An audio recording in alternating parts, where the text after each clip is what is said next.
राधा राधा राधा राधा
भक्तन की वृंदावन धाम की सतगुरुदेव भगवान की जय प्रकाश जी। राधे राधे प्रभु। राधे राधे महाराज जी। महाराज जी, आप कह रहे हैं कि विवाह और नौकरी से पूर्व प्रभु की नगरी से जुड़ा था, जीवन में कृष्ण भक्ति थी, बट जैसे से नौकरी और आगे बढ़ता गया सब छूटता गया। महाराज जी, एक बार अभी बड़ी हिम्मत करके कुंभ में गया, कुंभ में एकांतिक वार्तालाप का किसी ने वीडियो दिखाया, तो मतलब एक कृपा का अनुभव। हाँ, छूटना नहीं चाहिए। अभी मतलब ये नौकरी मुकाम हासिल करने की इच्छाएं, ये सब हाँ, चलो, कोई बाधा नहीं। राधा राधा राधा राधा, हम आखिरी लक्ष्य तक पहुंचने की कोशिश करेंगे। जिस डिपार्टमेंट में है, जिस कार्य प्रणाली में है, जिस व्यापार में है, हमें उन्नति प्राप्त करनी है, हमें रुकना थोड़ी है। ये कोई बाधा नहीं। संसार की हर क्रिया को हम भगवान की पूजा बना लें, नाम जप करें, गंदा उसमें जो दोष है वो न करें। जैसे आप कोई अधिकारी हो, किसी डिपार्टमेंट में हो, आप घूस मत लो, आप अधर्म का पैसा मत लो, आप धर्म से चलो। जो आपको सरकारी फीस मिलती है उससे परिवार का पोषण करो और दोषियों को दंड दो, निर्दोष को बख्श दो। अपने आप आनंद आने लगेगा, अपने आप आपकी धर्ममयी पूजा होने लगे। व्यापारी हो, ईमानदारी से तौल सही रखो, अपने व्यापार में मुनाफा सही रखो और सही माल दो, तो आपका व्यापार भगवत पूजा बन गई। किसानी हो, ईमानदारी से अपने कार्य, जो जहां है, भक्ति कार्य नहीं रोकती, कार्य का परिवर्तन नहीं करती, भक्ति भाव का परिवर्तन कर देती है। भक्ति जो जहां है वहीं सही कार्य करने के लिए करे। अध्यात्म, भगवान अर्जुन को अध्यात्म में, अपने गीता जी बहुत बड़ा ग्रंथ है, अर्जुन को क्या उपदेश किया? वो तो कह रहे हम सन्यासी बन जाएंगे, तो भगवान ने मना कर दिया, नहीं, आपको युद्ध करना और राज करना है।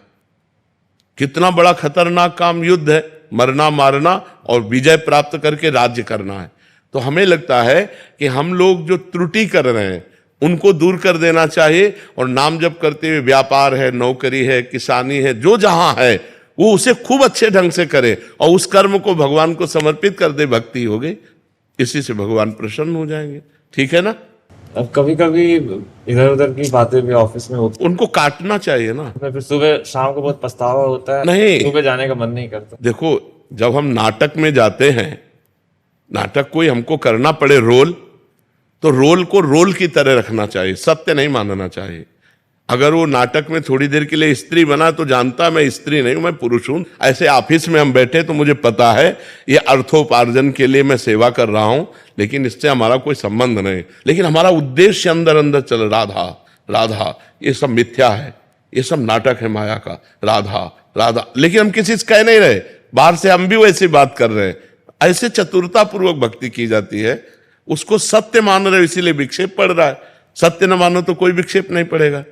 जैसे हम आपसे बात कर रहे हैं, हमें आपकी सेवा दी है भगवान ने कि हम आपसे प्रश्न उत्तर करें, आप तो हमें कोई विक्षेप नहीं पड़ रहा, नहीं तो हमें बहुत परेशानी हो जाए। हम अपने भजन को छोड़कर तुमसे बात कर रहे हैं, क्यों? पर हमें सेवा दी है, तो सेवा संसार की दी तो हम कर रहे हैं। तो हमें इसलिए प्रसन्नता है, हमें आपसे कोई मतलब नहीं। मैं अपने मालिक की आज्ञा का पालन कर रहा हूं, मेरे भगवान की इच्छा है कि ये हो, इसलिए होना। तो ऐसे ही हर कार्य अगर हम भगवान की इच्छा के लिए, भगवान, ये सृष्टि भगवान की है, सब सृष्टि भगवत स्वरूप है, अगर हर कार्य को हम भगवान के लिए करें तो बड़ा आनंद रहेगा, बड़ी प्रसन्नता रहेगी। दीपक जी, महाराज जी, मेरा प्रारब्ध मेरे आज के निजी संबंधों को बहुत हानि पहुंचा रहे हैं, जबकि पिछले कुछ वर्षों से मैं सद्मार्ग पर हूं। महाराज जी, ऐसे में लेकिन पुरानी खेती को क्या करोगे? ये तो नई खेती है। आप जो अच्छे आचरण कर रहे हो ये अभी कर रहे हो, लेकिन जब शरीर बनाया गया था तो उस समय जो प्रारब्ध बनाया गया कि इतने वर्ष में ये होगा, इतने वर्ष में, पूरे जीवन का बना हुआ है, सुख और दुख ये दोनों बने हुए हैं। अब आज जो हम कर रहे हैं क्रियमाण है, जो हमारी गोदाम जमा उसे संचित कहते हैं, और उस गोदाम से जो निकाल कर शरीर की रचना की गई उसे प्रारब्ध कहते हैं। प्रारब्ध अगर हमारा पाप का जोर करे तो वो ये करेगा, विपत्ति पैदा करेगा, असफलता पैदा करेगा, हार पैदा कर देगा, जिससे हमारा काम बनना चाहिए उसको अलग कर देगा, ये प्रारब्ध करेगा। अगर पुण्य जोरदार है तो जहाँ काम बिगड़ रहा होता है वहाँ बन जाएगा, जहाँ हार होनी होती है वहाँ विजय हो जाती है, जहाँ असफलता होनी होती है वहाँ सफलता हो जाती है। तो अब ये तो पूर्व में हो गया, अब उसके लिए तो कुछ नहीं किया जा सकता। अब वर्तमान में भजन करो जिससे भारी से भारी विपत्ति को भी सह करके आप आगे निकल जाओ। विपत्ति को मिटा पाना बहुत कठिन है। पारिवारिक कष्ट महाराज जी, हाँ, वो तो भोगना पड़ेगा। अवश्य में भोक्तव्यम कृतम कर्म शुभाशुभम, वो तो भोगना पड़ेगा। जो पर पाप कर्म किए वो तो भोगना पड़ेगा। अब उसको सहना पड़ेगा। जैसे आप, कोई आपको कहे कि आप ये करवा लो, आप वो करवा लो, नाम जप करो, भगवान का नाम जप करो। भगवान ही मिटा सकते हैं, भगवान ही सुख प्रदान कर सकते हैं, दूसरा कोई नहीं कर सकता। इसलिए खूब नाम जप करो।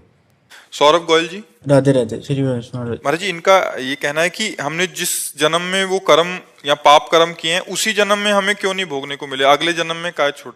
आज कोई केस हो जाए तो 10-10 वर्ष लगता है मुकदमा चलने में, नहीं?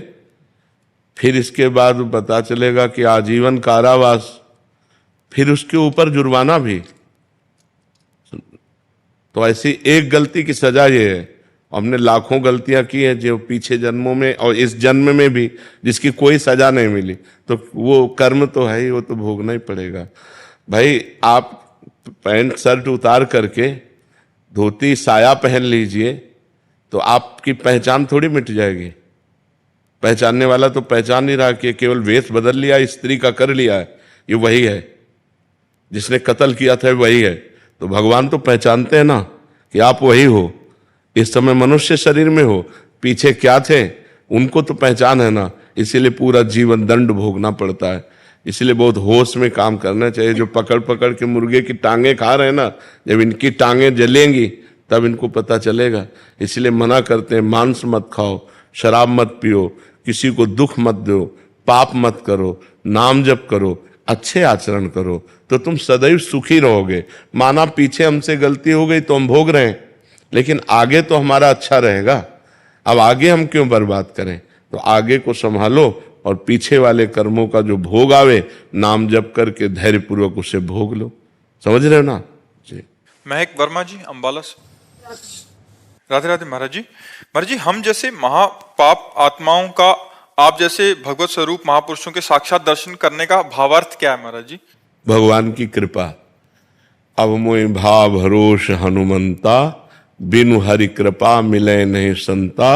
जब भगवान कृपा करते हैं तब संत समागम दे देते हैं।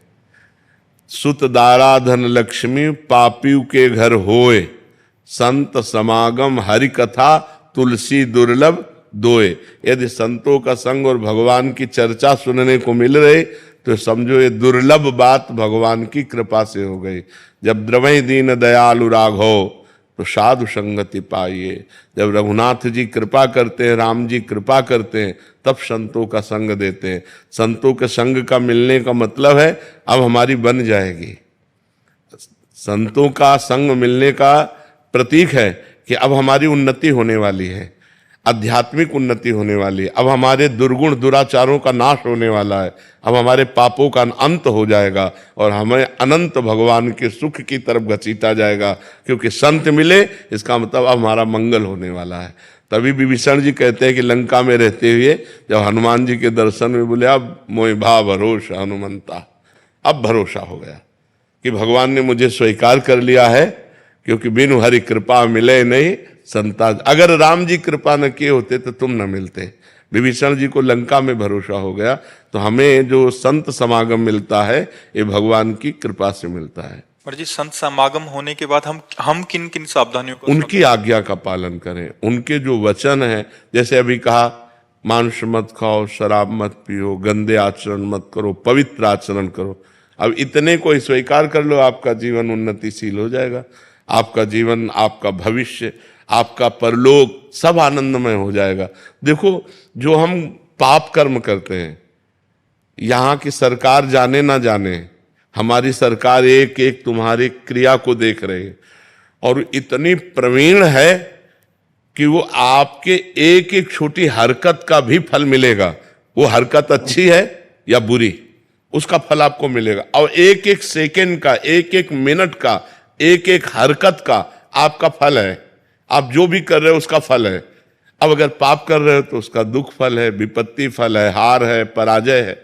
अगर पुण्य कर रहे हो तो जय है, आनंद है, सुख है। तो पुण्य करो, चाहते सुख हो और करते पाप हो, इसलिए परिणाम में दुख भोगना पड़ता है। तो जो संतों के वचन हम सुने उनको आचरण में उतारे, यही संत संग का फल है कि जो हम सुने उनको आचरण में उतारे। पर मन महाराज जी बार बार प्रेरित करता है उन्हीं विषयों की। नाम जप, अगर हम नाम जप कर रहे हैं तो हम लड़ सकते हैं अपने मन से, हम मन की प्रेरणा को मार सकते हैं। अगर मन की तरंग को नहीं मार पाए तो हमें मार डालेगा, फंसा देगा। जितनी जेल भरी है वो सब मन की तरंग वालों की भरी है। नहीं रोक पाए मन को, गलत आचरण किए, नहीं रोक पाए क्रोध को, हिंसा कर दिए तो जेल में सड़ रहे हैं। और जेल पूरे कर्मों को भोग का नहीं है, वो किसी एक कर्म का फल है। पूरे कर्मों का भोग बड़ी जेल है, नरक, वहां भोगना पड़ेगा।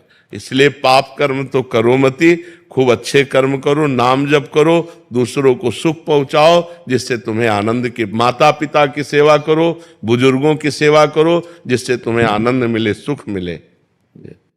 यश मदान जी, राधे राधे। राधे राधे महाराज जी। महाराज जी क्या भगवान से ऊपर भी कोई है? अगर नहीं है तो कर्मों को भोगना ही क्यों पड़ता है महाराज जी? जन्म लेना ही क्यों पड़ता है? क्यों?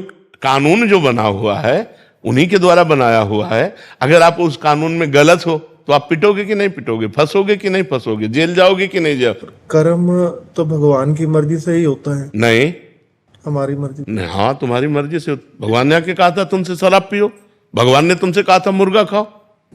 भगवान ने हमें पैदा ही क्यों करा? क्यों? सही पूछो तो भगवान ने पैदा करके कृपा की है, आनंद के लिए पैदा किया है। हम आनंद ले, हम गलत मार्ग में क्यों जा रहे हैं?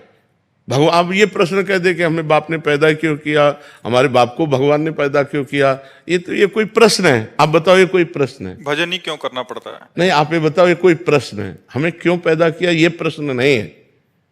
हम जो पैदा हुए अब हमें क्या करना चाहिए ये प्रश्न होना चाहिए ना। भगवान ने हमें पैदा किया, फिर यार पूरी इस प्रश्न का महत्व क्या रहेगा?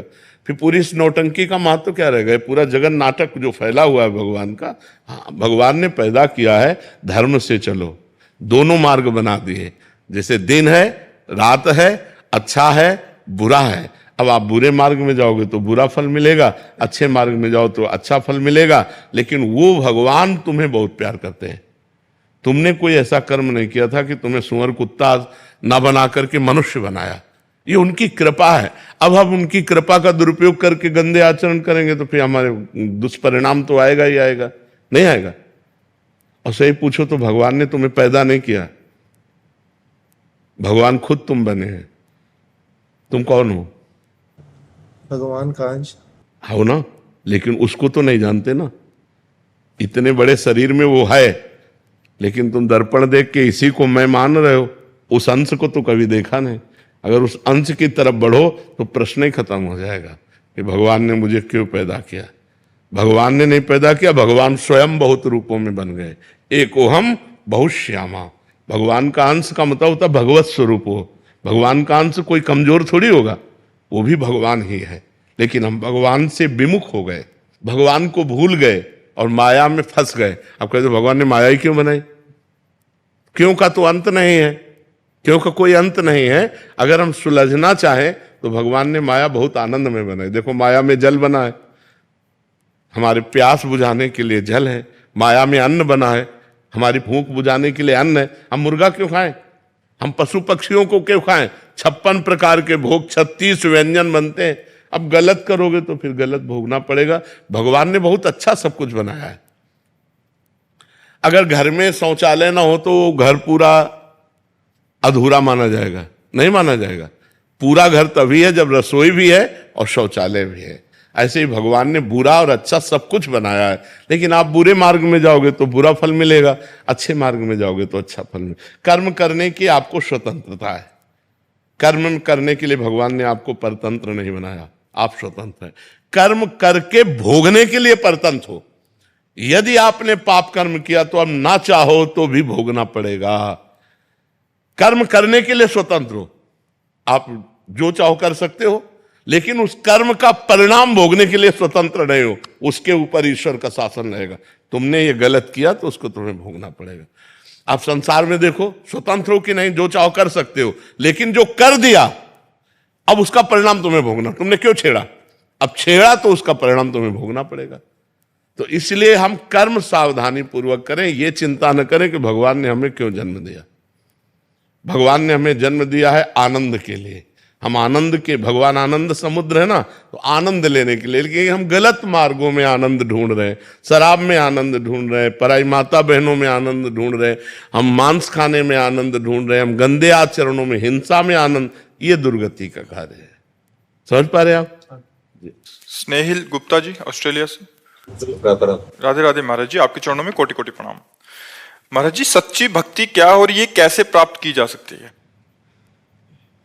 भगवान में निरंतर स्थिति रहना, मन और बुद्धि की, सच्ची भक्ति है।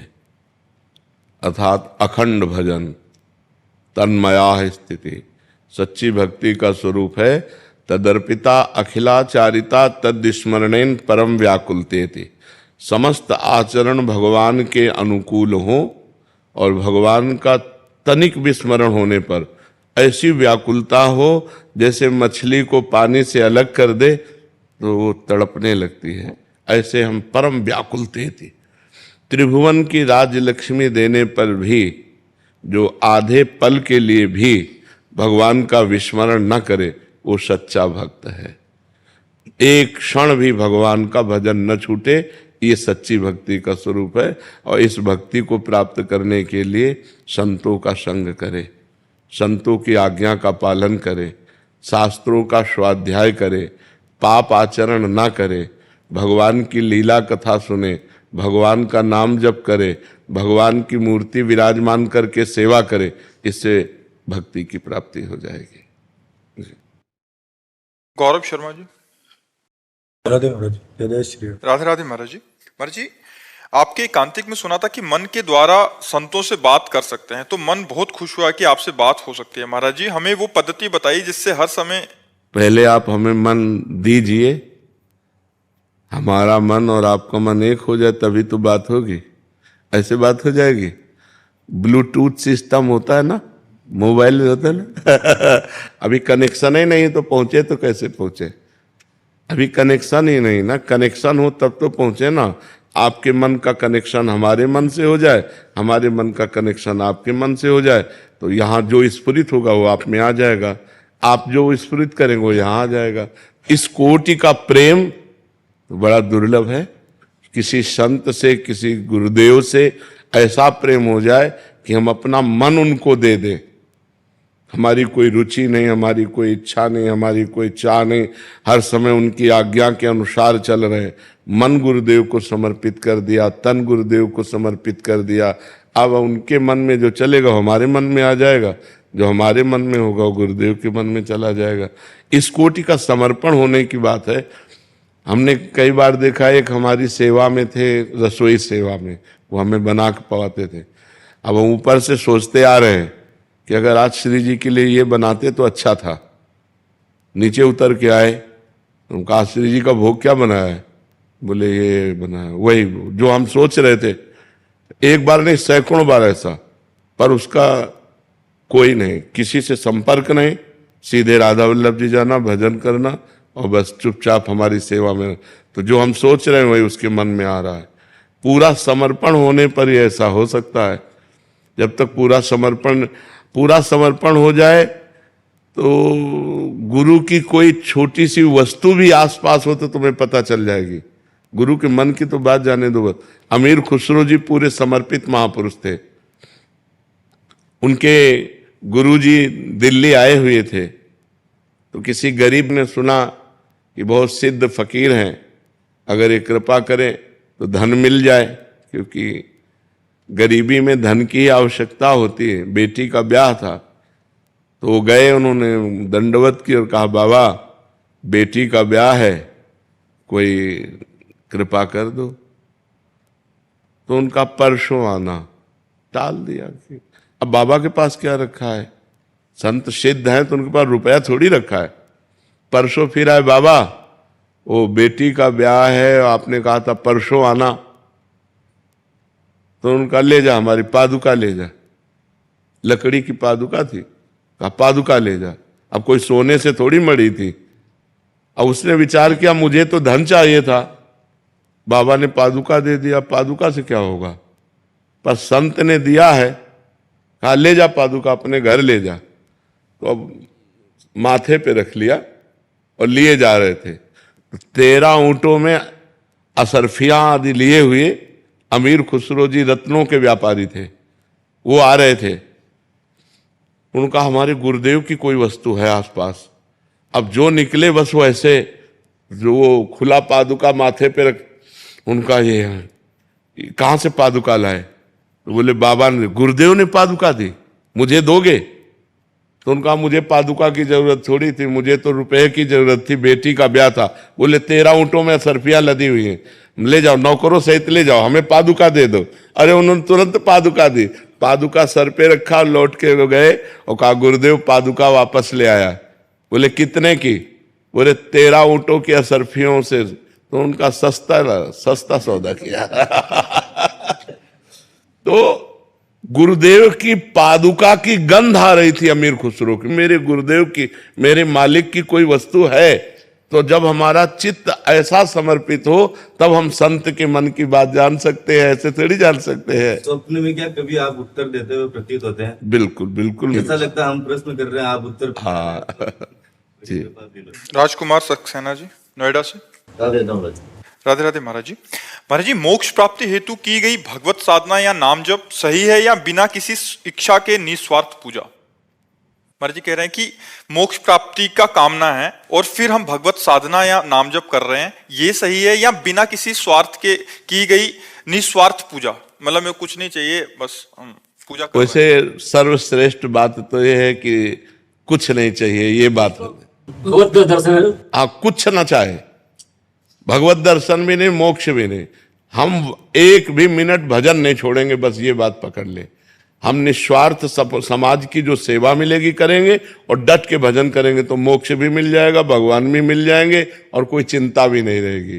प्रभु मन से जाप करते हैं तो तारतम्य को नहीं रहता, वो टूट जाता है। अब तारतम्य तो बनाना पड़ेगा, इसके लिए प्रयास करना पड़ेगा। हाँ, सतोगुणी भोजन करना पड़ेगा, गलत लोगों का संग त्यागना पड़ेगा, टीवी समाचार छोड़ना पड़ेगा, क्योंकि चिंतन में हमारे और कुछ ना आवे, केवल भगवान का चले। अब तो वृद्धावस्था की तरफ जा रहे हैं, तो खूब नाम जप कीजिए, और जब मन से ना चले तो जबान से चलाइए, राधा राधा राधा राधा राधा राधा। कभी मन से कभी जबान से बार बार हम उसको करते रहें तो हमारा हृदय पवित्र हो जाएगा। जहाँ हमारे हृदय की कलुषमा, कामना ये सब नष्ट हुई तो एक तार भजन चालू हो जाएगा। एक तार भजन चलना ही भगवत प्राप्ति है। अखंड भजन चलना ही भगवत प्राप्ति। भगवत प्राप्ति की चिंता न करे, चिंता भजन की करे कि हमारा भजन न छूटने पावे। सुमित जी छत्तीसगढ़ से। महाराज जी राधे राधे। महाराज जी, आप हम युवाओं में एक अलग सी ऊर्जा प्रदान करते हो जो हमको एक शक्ति देती है किसी भी चीजों का सामना करने का। महाराज जी बड़ी कृपा आपकी। अध्यात्म में बल होता है, वही अध्यात्म बल हम आपके हृदय में जागरण करना चाहते हैं। जैसे हमें जीने के लिए श्वासों की जरूरत है, ऐसे हमें जीवन बिताने के लिए अध्यात्म की जरूरत है। अगर हमारा अध्यात्म पुष्ट ना हुआ तो जरा सी गलती हमें जेल पहुंचा देगी, जरा सी गलती हमारी निंदा करवा देगी, जरा सी गलती हमारी जान को ले लेगी। अब ऐसी क्रियाएं हैं, गलत क्रियाएं हो जाती तो सब गड़बड़ हो जाता है। और अध्यात्म है तो हम अपनी बुद्धि को पवित्र कर रहे हैं, हम अपने मन को शासन में ले रहे हैं, हम सच्चे मार्ग के पथिक बन रहे हैं। गंदे आचरण, गंदा भोजन, गंदी बातें ये हमारे जीवन को नाश करने वाली हैं। अच्छा भोजन, अच्छी बातें, अच्छे आचरण ये हमारे जीवन को उन्नति प्रदान करने वाली हैं। नौजवान जब गलत मार्ग में पहुंच जाते हैं तो फिर बुद्धि ओवर थिंकिंग में पहुंचती है, भूत भविष्य के चिंतन में इतना लगा देती है कि वो परेशान हो जाता है, जिसे कहते हैं डिप्रेशन। और जब ज्यादा परेशानी होती है तो उस परेशानी से मुक्त होने के लिए औषधियां लेता है। जब उससे भी उसको शांति नहीं मिलती तो सुसाइड करने की सोच लेता है। इसलिए अध्यात्म है, सही दवा अध्यात्म है कि हम अच्छे विचारवान बने, हम गलत आचरणों को त्यागें। और ये सामर्थ्य आएगी नाम जप से। जितना नाम जप करेंगे उतना ही अच्छे आचरण वाले बनेंगे, उतना ही बुरे आचरणों का त्याग होगा और उतना ही आप आनंदित रहेंगे। मनुष्य जीवन आनंद प्राप्ति के लिए है, भगवत प्राप्ति के लिए है, दुर्गुण दुराचारों का त्याग करने के लिए है। लेकिन ये बात तभी समझी जा सकती जब हम सत्संग सुने, जब हम एकांतिक सुने, सत्संग सुने तो हमारी बुद्धि पवित्र होगी। हमारी पवित्र बुद्धि गंदे मन पर शासन करेगी, फिर गंदा आचरण छूटेगा और हम आनंदित हो जाएंगे। महाराज जी, इनका प्रश्न था कि हम अपने लक्ष्य की प्राप्ति के लिए अटूट मेहनत करते करते जब जीवन में उतार चढ़ाव आए तो महाराज जी उसका सामना कैसे करें? नाम जप, नाम जप है आपके पास तो आपका हृदय शीतल रहेगा। जैसे धनी आदमी है ना, कहीं भी किसी भी बाजार में जा रहा हो उसको कोई फर्क नहीं पड़ता, हमारे पास धन है, जो चीज मन आएगा वो खरीद लेंगे। ऐसे ही हमारे पास नाम जप है, हम बहुत मेहनत कर रहे हैं लेकिन असफलता प्राप्त हो रही पूर्व के प्रारब्ध से। कोई बात नहीं, एक जगह असफल होंगे तो एक जगह भगवान सफल करा देंगे। हमें भरोसा रहता है भगवान का, इसलिए हम हारते नहीं हैं। तो नाम जप करते हुए भगवान का दृढ़ भरोसा रखने वाला बड़ी से बड़ी विपत्ति, बड़े से बड़े संकट को पार कर सकता है। इसलिए अध्यात्म को पकड़ो, नाम जप पकड़ो। भगवत मार्ग के जो सद्गुण हैं वो नाम जप से अपने आप प्रकाशित हो जाते हैं। खूब नाम जप करो। भारती जी जम्मू से। राधे राधे। महाराज जी, भगवत कृपा कैसे होती है? भगवान को पुकारने से, मन वचन कर्म से कपट छोड़कर भगवान का भजन करने से। मन क्रम वचन छाण चतुराई, भजत कृपा करी है रघुराई। अगर हम मन वचन कर्म से छल कपट छोड़कर भगवान का भजन करें तो भगवान की हमारे ऊपर कृपा हो जाएगी। भगवान को पुकारें।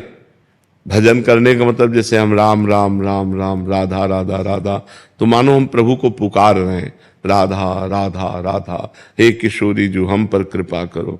आप अपनी कृपा से, मैं इस संसार समुद्र में डूब रहा हूं, आप हमारा उद्धार करो। हे लाडली जो, हमें ऐसी सामर्थ्य दो कि हम आपका निरंतर भजन करें। हे प्रभु, हमें ऐसी कृपा करो हम दूसरों का उपकार करें, हम दूसरों को सुख दे सकें, हम किसी को दुखी ना देखें। जब दुखी देखें तो उसके दुख निवृत्ति के लिए हमें सामर्थ्य दो, हमें वो बल दो कि प्रभु हम परोपकार कर सके। ऐसे प्रार्थना करो, कृपा हो जाएगी। साधना बल जोर का या आश्रय बल जोर? दोनों दोनों। आश्रय लेकर के अगर साधना न करो तो आश्रय नहीं माना जाएगा। साधना करते हुए भगवान की आश्रय वृत्ति दोनों जरूरी है। जैसे एक पंछी आकाश में जब उड़ता है तो उसके दो पंख होते हैं, अगर वो पंछी दो में एक पंख टूट जाए तो फिर वो यात्रा नहीं तय कर सकता। तो भगवान का भरोसा मतलब आश्रय और साधना, अपना प्रयत्न जितनी ऊर्जा शक्ति हम में जितनी है वो हम साधना में लगा दें और भगवान का प्रयत्न जो हम कर रहे हैं वो भगवान को समर्पित करते हुए आश्रित रहे। होगा नाथ आपकी कृपा से, लेकिन जितनी हम में ऊर्जा है वो हम सब भगवत मार्ग में झोंक देते हैं। हम तनिक भी प्रमाद नहीं करेंगे, आलस्य नहीं करेंगे, गंदी बात नहीं करेंगे, पूरा प्रयास करेंगे भजन का, पर भरोसा भगवान का है कि हमारे भजन से क्या होगा, भगवान की कृपा से होगा। हे नाथ प्रयास हमारा है, कृपा आपकी है, ऐसे चला जाता है। नहीं तो अगर हम कह दें कि केवल आश्रय से ही काम हो जाएगा, पर रात दिन फिर जो हमारे अंदर ऊर्जा शक्ति है वो हमें गलत आचरणों में ले जाएगी ना। तो हमको सच्चे आचरणों की साधना करनी है और भरोसा भगवान का रखना है। समझ रहे ना। राजन सिंह जी मथुरा से। महाराज जी, आप बाबा पूछ रहे हैं कि आप एक मंदिर में गए और वहां एक सूरदास जी मिले, उन्होंने मेरे से पैसे मांगे, मेरे पास पैसे नहीं थे, मैंने मना कर दिया। सूरदास जी ने गुस्सा हो गए और बोले मैं तुझे श्राप देता हूं कि तेरे को कभी नींद नहीं आएगी, ना ही मल मूत्र का त्याग कर पाएगा, जन्म जन्मांतर दुख पाएगा। महाराज जी इस श्राप से मुक्ति का ऐसे लोगों की बातों का कोई प्रभाव नहीं पड़ता। ऐसा हो तब तो पूरे विश्व को सब लोग त्रासित कर दे। पाखंडी लोगों को परेशान किए हैं। कार से उतरे, दरवाजा खटखटाए और संत वेश में हम यज्ञ करने जा रहे हैं, हमको इतने 1000 रुपया दो, नहीं दोगे तो तुम्हारा लड़का। और वो घबरा गया कि गृहस्थ आदमी, यार साधु ऐसा, वो साधु हो ही नहीं सकता। जो रुपए के लिए तुम्हें साप दे, जो रुपए के लिए तुम्हें त्रासित करे, जो अपनी कामना तुम्हारे सामने रख दे, वो साधु ही नहीं है। पक्की बात समझो। साधु तुम्हारे हित के लिए, गोस्वामी जी कहते साधु ते होए न कारज हानि। कभी संत से तुम्हारे कार्य की हानि नहीं हो सकती, कभी मंगल भवन भगवान के दास के द्वारा तुम्हारा अमंगल नहीं हो सकता। संत तो दर्शन संभाषण से अमंगलों का नाश करते हैं, संत अमंगल कैसे कर सकते। अब उसके दिमाग में बैठ गया कि सूरदास ने कह दिया तो अब ये कुछ नहीं होता बाबा। उन्होंने कहा था हम मिटा रहे हैं तुम्हारा, ठीक है, समझ में आ गया। हाँ, अब थोड़ा मूंग की दाल और फुल्का पाओ, पूड़ी कचौड़ी मत पाला, नहीं सांप लागू हो जाएगा।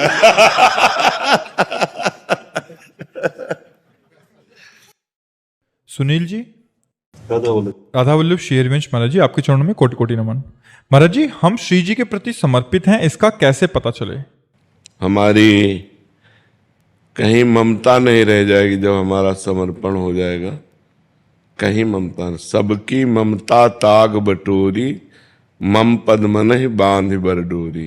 शरणागति का लक्षण है जननी जनक बंधु सुतदारा, तनु धन धाम सुहृद परिवारा। सबकी ममता ताग बटोरी, मम पद मन ही बांध बर डोरी। माँ, पिता, पत्नी, पुत्र, देह, कहीं भी ममता नहीं रह जाती। प्रेम होता है, ममता नहीं होती। माँ में भगवत भाव से प्रेम, पत्नी में भगवत भाव से प्रेम। सब में नाते नेह राम के मनियत, सुहृद सुसेव्य जहालो। जितने भी सुहृद हैं, सुसेव्य हैं, सब में भगवत भाव से वो प्रेम करता है, पर ममता कहीं नहीं होती है। उसके अंदर अहंकार नहीं होता, क्योंकि अहम समर्पित हो चुका है, शरणागत हो चुका है, इसलिए उसे कभी भय नहीं लगता। कहीं भी उसे भय नहीं, वो निर्भय हो जाता है, निसंकोच हो जाता है, निश्चिंत हो जाता है। उसमें कोई संशय नहीं रहता, उसमें कोई भगवत विपरीत भावना नहीं रहती। वो बाहर भीतर सब जगह से निर्भय। जैसे बाहरी भय सर्प, बिच्छू, सिंह, दुश्मन, नाना प्रकार के और भी भय, और आंतरिक भय है कहीं मैं काम से भ्रष्ट ना हो जाऊं, कहीं ऐसा ना हो जाए, कहीं वैसा। ना आंतरिक भय ना बाह्य भय। शरणागत होने पर वो दोनों भयों से मुक्त हो जाता है, उसे अपनी चिंता नहीं रहती, किंचन मात्र भी लोक व्यवहार की चिंता नहीं रहती, क्योंकि उसको पता है कि हमारी चिंता का भरण पोषण ठेका ठाकुर जी लिए हुए, मैं उनकी शरण में हूँ। उसे कोई संकोच शोक नहीं रहता, कुछ आवे या कुछ चला जावे। उसको पता है जिसने एक क्षण में अनंत ब्रह्मांडों का सृजन कर दिया वो मेरा स्वामी है, शोक किस बात के। कभी ये संशय नहीं होता कि पता नहीं भगवान ने मुझे स्वीकार किया है कि नहीं। विपरीत भावना, कहीं हमारी दुर्गति न हो जाए, हम भरोसे पे बैठे हैं, ऐसी भावनाएं ये निकल जाती, दो बातें निकल जाती, संशय और विपरीत भावना। और ये निर्भय, निसंकोच, निश्चिंतता, ये उसके हृदय में ठसाठस भर जाती है जो भगवान का शरणागत होता है। मृत्यु का भी भय नहीं रहता। जैसे एक श्रीदाम नाम के भक्त हुए हैं, वो मुगल बादशाह के खजांची थे पर बड़े दयालु थे और भगवान का निरंतर नाम जप करते रहते थे। तो उनसे जैसे कोई कहता मेरी बेटी का ब्याह है, तो बादशाह तो आदेश करेगा नहीं, वो चुपचाप खजाने से दे देते। और ये राजकीय अपराध है। आधा खजाना खाली हो गया। काजियों ने जब ये पता पाया तो बादशाह से शिकायत की। बादशाह उनको सामने बुलाए और कहा तुमने अपराध किया ये? बोले हाँ, अगर प्रजा से ही कर लिया जाता है और अगर उन्हीं को जरूरत पड़ गई तो उनको देने में अगर अपराध मानते तो मैंने अपराध किया है। तो काजियों से पूछा इनको क्या सजा मिलनी चाहिए, तो उनका फांसी की सजा मिलनी चाहिए। और हर समय नाम जप करते थे, मुस्कुरा दिए। तो उन्होंने कहा कि तुम्हें फांसी मिलने जा रही, तुम मुस्कुरा क्यों रहे हो? बोले मेरे अगर भगवान मुझे फांसी देना चाहते हैं तो मुझे बहुत आनंद है। मृत्यु तो होनी थी लेकिन परोपकार में मृत्यु हो रही। उनका तुम्हारी अंतिम इच्छा क्या है? तो विट्ठल भगवान महाराष्ट्र में जो है ना, वो उनके इष्ट थे। उनका एक बार दर्शन करा दीजिए विट्ठल भगवान के। तो सामने गए और कहा आप राजी हो? अगर आप राजी हो तो हम राजी हैं। जोई जोई प्यारो करे सोई मोहि भावे। आप जिसमें राजी हो उसमें मैं राजी हूं। इधर ये विट्ठल भगवान के दर्शन करने गए, उधर विट्ठल भगवान पहुंच गए। 14 वर्ष की अवस्था, नव किशोर स्वरूप और एक पीतांबर की झोली में रत्नों का ढेर। बादशाह के आगे ऐसे रत्न फेंके और कहा देख तेरे पूरे खजाने की कीमत एक रत्न में नहीं होगी, ऐसे ये दिव्य रत्न है, रख ले अपने खजाने में, तेरे खजाने की ये शोभा बढ़ाएंगे। तो उनका हो कौन? तो उनका मैं नौकर हूं उनका श्रीदाम का। बस श्रीदाम तो हमारे यहाँ नौकरी करता है। बोले वो मालिक हमारे ऐसे ही हैं, हमारी बात समझ नहीं रहे, मैं उनका नौकर हूं और तेरे पास संपत्ति क्या है? कुछ नहीं, एक हीरे के बराबर तेरे पास संपत्ति नहीं, रख ले हीरे। बोले तुम्हारा नाम क्या है? बोले बिट्ठू। विट्ठल भगवान थे। बोले बिट्ठू नाम। और बोले तुरंत हुक्म कर कि मेरे मालिक को फांसी से मुक्त किया जाए। तुरंत घोड़े दौड़ाए और वो उधर आदेश देने लगे, इधर भगवान अंतर्ध्यान हो। अब वो रूप माधुरी, वो बोलने की कला, और उसका तो हृदय छिन गया था। जब श्रीराम को सामने बुलाया तो उनका एक बार अपने नौकर से मिला दो बस। तो उनका हम तो आपके नौकर है, हमारा कौन नौकर है? उनका नहीं, वो कह रहा था बिट्ठू नाम है और श्याम रंग का था। बस उनके आंसू आने लगे कि अरे ये मेरे प्रभु की लीला थी। तो उनको भय नहीं लगा। प्रहलाद जी को इतना कष्ट दिया गया लेकिन उनको भय नहीं लगा। क्यों? उनको पता है मेरा हरि रखवाला है। प्रहलाद जी को था हजारों हाथों से मेरे को ऐसे भगवान गोद में लिए, इसलिए मुझे कोई कष्ट नहीं हो रहा। तो भक्त निर्भय हो जाता है, निश्चिंत हो जाता है, निशोक हो जाता है। उसे भगवान जिसकी रक्षा करते उसे भय कैसे हो सकता है? सूरदास जी ने एक पद में लिखा था, उसका अर्थ था कि एक कबूतर वृक्ष में बैठा हुआ था। बाज ने ऊपर से देखा और पूरा निशाना तय कर लिया। इधर नीचे बहेलिए ने कबूतर को देखा तो धनुष बाण से निशाना। कबूतर ऊपर की तरफ उड़े तो बाज खा जाए, नीचे की तरफ देखा तो बहेलिया निशाना लगाए।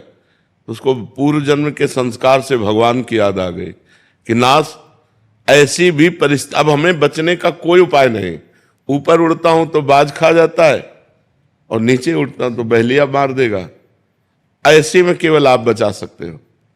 भगवान का जे ध्यान किया तो जहां बहेलिया खड़ा था, धनुष बाण बिल्कुल कबूतर की तरफ ताने, वहीं काला सर्प निकला, उसे डसा। जो ही डसा तो ऐसे हुआ, तीर छूटा तो सीधे बाज के लगा, दोनों मर गए, कबूतर निश्चिंत हो गया। तो भगवान बचा रहे हैं जब, तो भक्त को कभी भय नहीं होता और कभी चिंता नहीं होती।